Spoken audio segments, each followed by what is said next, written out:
Manifesto అంటే పవిత్రమైన గ్రంథం. గతంలో ఎన్నికలప్పుడు రంగురంగుల హామీలతో ముందుకు వచ్చేవారు. కానీ మేము మేనిఫెస్టో భగవద్గీత, బైబిల్, ఖురాన్గా భావించాం. గత 5 ఏళ్లలోనే మేనిఫెస్టోకు ప్రాధాన్యత వచ్చింది. ప్రతి ప్రభుత్వ కార్యాలయంలో అధికారి దగ్గర మేనిఫెస్టో ఉంది. రాష్ట్రంలో ప్రతి ఇంటికి మేనిఫెస్టో పంపించాం. ఓ ప్రోగ్రెస్ కార్డు మాదిరి ఏం చేశామన్నది ప్రజలకు ఎప్పటికప్పుడు వివరిస్తూ వచ్చాం. ఈ 58 నెలల్లో పథకాలన్నీ డోర్ డెలివరీ చేశాం. ఏ నెలలో ఏ పథకాలను ఇస్తామో చెప్పి మరీ అమలు చేశామని అన్నారు సీఎం జగన్. మేనిఫెస్టో అన్నది నిజంగా అర్థం వచ్చినది. మేనిఫెస్టో అంటే ఎంత పవిత్రమైన గ్రంథము, దానికి ఉండాల్సినంత ప్రాధాన్యత ఎప్పుడొచ్చింది అంటే అది కేవలం ఈ 5 సంవత్సరాల్లో, ఈ 58 నెలల కాలంలోనే అని కూడా చెప్పడానికి నిజంగా చాలా గర్వపడతా ఉన్నా.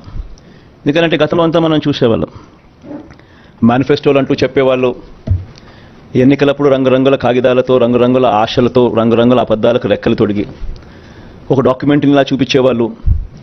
ఎన్నికలు అయిపోయిన తర్వాత ఆ డాక్యుమెంట్ ఎక్కడుంది అని ఎవరైనా వెతికినా కూడా కనపడని పరిస్థితి. ఎన్నికలు అయిపోయిన తర్వాత మేనిఫెస్టో డాక్యుమెంట్ ఎక్కడ దొరుకుతుంది అని అంటే చెత్తబుట్టలో కూడా దొరకని అధ్వానమైన పరిస్థితులు మనం అంతా చూసాం. కానీ మొట్టమొదటిసారిగా ఒక మేనిఫెస్టోను ఒక బైబిల్గా, ఇది 2019 మన మేనిఫెస్టో,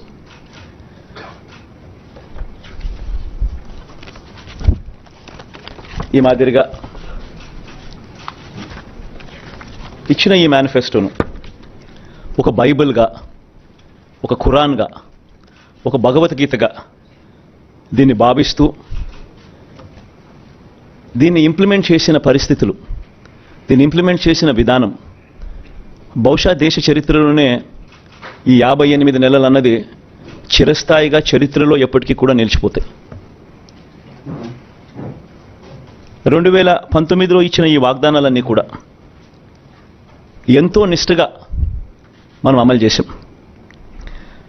ఏ స్థాయిలో ఇది అమలు చేశాము అనంటే ఈ మేనిఫెస్టో అన్నది ప్రతి ప్రభుత్వ కార్యాలయంలో ఉన్న ప్రతి ఇంపార్టెంట్ అధికారి దగ్గర ఈ మేనిఫెస్టో ఉంది.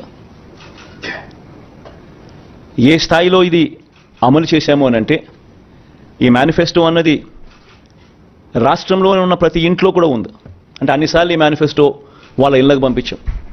ప్రతి సంవత్సరం తర్వాత ఇదిగో ప్రోగ్రెస్ రిపోర్ట్, ఇదిగో అక్క, ఇదిగో చెల్లెమ్మ, ఇదిగో ప్రోగ్రెస్ రిపోర్ట్, ఇదిగో మా మేనిఫెస్టో, చెప్పినటువన్నీ మీరే టిక్ చేయండి అని మొట్టమొదటి సంవత్సరంలో 88%, 85%, 86% మొట్టమొదటి సంవత్సరంలో టిక్కు పెడితే చివరికి వచ్చేసరికి 99.5%, 99 ఎంత ధనుంజయ్ ఎంత 99 చివరికి వచ్చేసరికి అదే 99% పైచిలుకు,